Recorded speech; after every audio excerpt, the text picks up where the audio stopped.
Bienvenue à tous dans cet événement qui s'inscrit dans notre agenda ambitieux de travail pour la décennie des Nations Unies pour les sciences océaniques au service du développement durable. Je voudrais d'abord remercier le secrétaire général des Nations Unies, cher Antonio Guterres, pour sa participation, ainsi que tous nos excellents panélistes et hautes personnalités qui sont avec nous aujourd'hui. La crise du Covid-19 doit être l'occasion d'une prise de conscience générale parce qu'elle a révélé plus clairement que jamais notre vulnérabilité et notre dépendance à l'environnement. Cette prise de conscience, c'est ce à quoi nous exhortent à travers le monde des jeunes, des associations, des citoyens, des scientifiques, de tous horizons. Et c'est aussi ce à quoi nous appelle toute la famille des Nations Unies, car ce qu'on appelle développement durable, ce n'est pas seulement un objectif souhaitable, un idéal lointain qu'il faudrait atteindre. Non, c'est une nécessité pour l'avenir même de l'humanité et de plus en plus pour son présent. Pour construire ce monde plus désirable, nous devons mieux connaître et mieux respecter les océans, qui contiennent 97% de l'eau sur Terre et qui recouvrent 71% de la surface de la planète. Les océans constituent un bien commun de l'humanité, un bien commun écologique, car ces poumons bleus de la planète absorbent plus de 90% de l'excès de chaleur du réchauffement climatique. Mais nous savons que cette capacité arrive aujourd'hui à saturation. Ils sont un réservoir exceptionnel et encore largement méconnu de biodiversité. Les océans sont aussi une ressource économique majeure qui assure la subsistance de plus de 3 milliards de personnes à travers le monde, grâce à la pêche, au commerce, au transport, au tourisme. Et pourtant, ce sont par des comportements prédateurs pour s'accaparer ces richesses que nous abîmons les océans.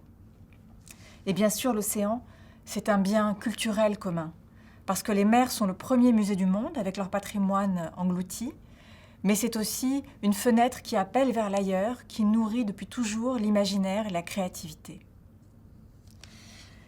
Bonne nouvelle, le mois dernier, les dirigeants de 14 États, représentant près de 40% des côtes du monde, se sont engagés à gérer de façon intégralement durable leurs zones océaniques d'ici à 2025.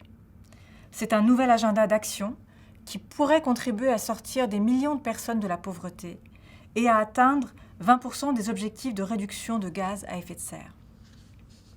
Ladies and gentlemen, despite the state of our oceans, ocean research, so crucially important, is underfunded. According to the Global Ocean Science Report, published on the 14th of December 2020 by UNESCO's Intergovernmental Oceanographic Commission, states only allocate a tiny proportion of their budgets to ocean research, on average less than 2% of their research budget. This is not enough, because in parallel, ocean warming, acidification, deoxygenation, and biodiversity depletion are reaching a point of no return. If we do nothing, projections indicate that by 2100, ocean acidity could reach such a level that it could cause lasting damage to coral reefs and marine life more generally. In the same way, as we now need to urgently reforge our relationship with nature and the living world, we also need to reinvent our relationship with the oceans. It is this revolution that we wish to bring about with the United Nations Decade of Ocean Science, which I am delighted to be launching as we begin 2021. This decade must allow us to reverse the decline in ocean health by developing our knowledge of the ocean to build more effective and coordinated public policies, by supporting an ethic of preservation, along with the 2030 Agenda, the Paris Climate Agreement, and the new Global Biodiversity Framework to be adopted in Kunming at the end of 2021. This decade aims to provide lasting protection to our oceans, to preserve their riches in the long term, and to fight global warming.